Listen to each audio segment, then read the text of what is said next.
What's up, guys? Today I want to talk to you about the exercise that anyone who wants to be more athletic, more muscular, and really just look better overall that they should start doing. And this is sprinting. Now, first, let me tell you why sprinting is my preferred method of cardio.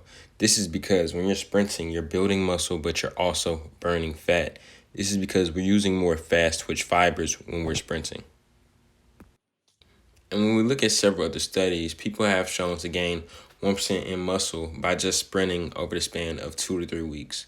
And that's not that big of a difference, but if you add it up over time and you continue to do it, you're also burning fat.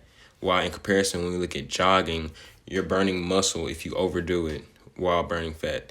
So it's clear that sprinting is a clear advantage over things like that. Now, when we talk about sprinting or any exercise, there also will be negative downsides to it, like that this is a very intense movement that many people can't do that often because if you're overweight, it's going to put a lot of pressure on your joints to sprint. So I suggest you be mindful of your body. And if it's too much for you, then that's okay. Really just work your way up by, going for walks, really getting that exposure, really slowly getting your body acclimated to training harder.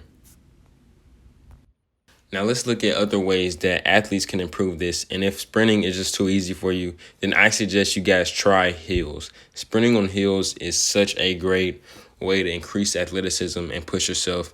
And this is a great one that I learned from football players, really, because you will sprint and then you sort of break in a different direction and really get your joints and muscles and tendons, strong enough to really make movements that you would make in real life games.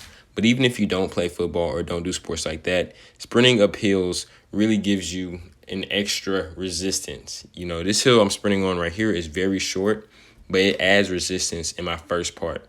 Now, this really helps my acceleration because it's like you're adding, it's the equivalent of adding weight to a bench press or a weighted pull up or anything like that. Really just adding that resistance from gravity itself. Now, when we're looking at sprints, we're really just improving our cardiovascular as well. A lot of people want to look good and be aesthetic, but you have to remember that your lungs, your heart are really more important than any other muscle you would have on the outside showing. So sprinting is great for really developing that cardiovascular endurance. And for me personally, I'll do my sprints for about 2 minutes and I'll go sprint up, jog back down, sprint up, jog back down. That's my cycle. It's very tough on the willpower.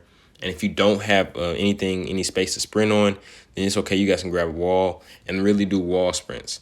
Now for this one is great for building mental toughness. And as well as it has a similar effect to sprints. Really just getting those legs up as fast as you can. For me, I like to cycle those through. I do like 3 sets for 30 seconds. Now I'm obviously not doing 30 seconds right here, but basically just going as hard as I can for that time. Now this is great for really just getting those fast twitch fibers going as well. All right, guys, this takes me to my overall conclusion, where really sprinting would just make you an athletic animal. And even if you're an older person or if it's too much for you, then don't try it if you're not ready for that.